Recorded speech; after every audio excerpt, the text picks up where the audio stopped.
नमस्कार श्रोते हो. आजचा विषय आणखी थोडा वेगळा. भारतीय संस्कृतीचे दोन महत्त्वाचे आधारस्तंभ महाकाव्य, खंडकाव्य म्हणजे रामायण आणि महाभारत. श्रीराम व श्रीकृष्ण अतुल्य जगत जेते हे दोन त्याचे अधिनायक, महानायक. रामायणात उत्प्रेक्ष अलंकार जास्त वापरलेला दिसून येतो, तर महाभारतात उपमा आहे, विरोधाभास भरपूर आहे आणि श्लेष अलंकारही दिसतो. शब्दसृष्टी त्यांच्यापुढे नगण्य आहे. वाल्मिकी रामायणात आदर्श पती, आदर्श पत्नी, आदर्श भक्त, आदर्श बंधू, आदर्श सखा सगळेच कसे एकमेकांसाठी झिजणारे. तर व्यासरचित महाभारतात खलप्रवृत्ती जास्त दिसून येतात. श्रीरामप्रभूंचा जन्म टळटळीत भरमध्यान्नी राजमहालात झाला, तर श्रीकृष्णांचा जन्म मध्यरात्री धोधो वाहणाऱ्या पाऊसधारांना साक्ष ठेवून कारागृहात झाला. श्रीरामप्रभूंनी पित्याच्या शब्दाखातर कुटुंबियांचा त्याग केला आणि क्षात्र धर्म जोपासत वनवास पत्करणे गैर मानले नाही. तर श्रीकृष्ण भगवान क्षत्रिय धर्म राखत कुटुंबियांवर शस्त्र उगारणे गैर न मानता कृती करणारे.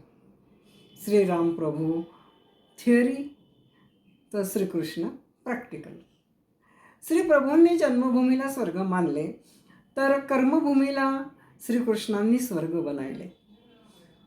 श्रीराम प्रभू अयोध्या ते श्रीलंका, तर श्रीकृष्ण भगवान द्वारका ते आसामपर्यंतचा भाग संस्कारांना, चारित्र्याला उजाळा देत राहिले. रामायणातील माता कैकेयी, तर महाभारतातील राजमाता गांधारी यांच्यामुळे या खंडकाव्यांना थोडं वेगळं वळण मिळालं. या दोघी एकाच प्रांतातल्या होत्या, गांधार. श्रीरामांनी एका धोब्याच्या लोकापवादासाठी पत्नीचा त्याग केला, तर लोकनिंदेची पर्वा न करता श्रीकृष्णाने 16 सहस्र स्त्रियांना पाठबळ देऊन जगण्याची उमेद दिली. एकाकडून त्राटिकेचा वध झाला, तर पुतना ही दुसऱ्याकडून वर पोचली.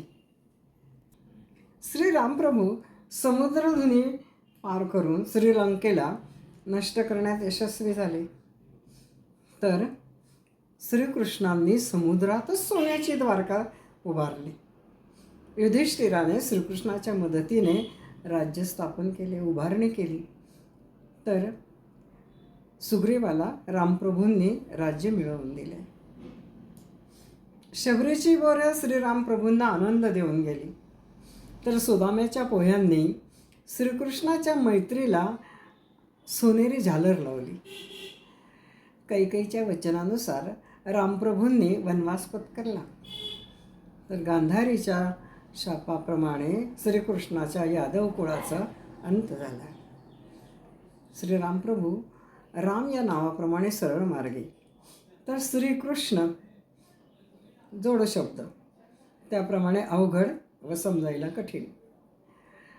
श्रीरामांनी गांभीर्य, संयम, सरळ मार्ग, सत्य शिकवले, तर श्रीकृष्णांनी आयुष्यात विविध रंगांची उधळण केली व तसेच धर्मासाठी प्रसंगी चातुर्य, अर्धसत्य, छल, कपट वापरले, तरी ते धर्मसंमत असल्याचे दाखवून दिले.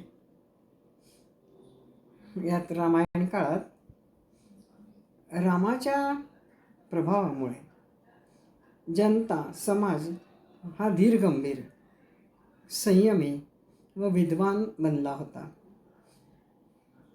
त्यालाही हसण्या, खेळण्या, नृत्य, अंगी शिकवून विविध रंगात रंगवून टाकण्याचे काम श्रीकृष्णाने महाभारतात केले. श्रीराम आणि श्रीकृष्ण दोघांनीही धर्माला श्रेष्ठ मानले, धर्माला सर्वोच्च स्थानी ठेवले, परंतु धर्म जागृत ठेवण्याचे, धर्माला न्याय मिळवून देण्याचे दोघांचेही मार्ग वेगवेगळे होते.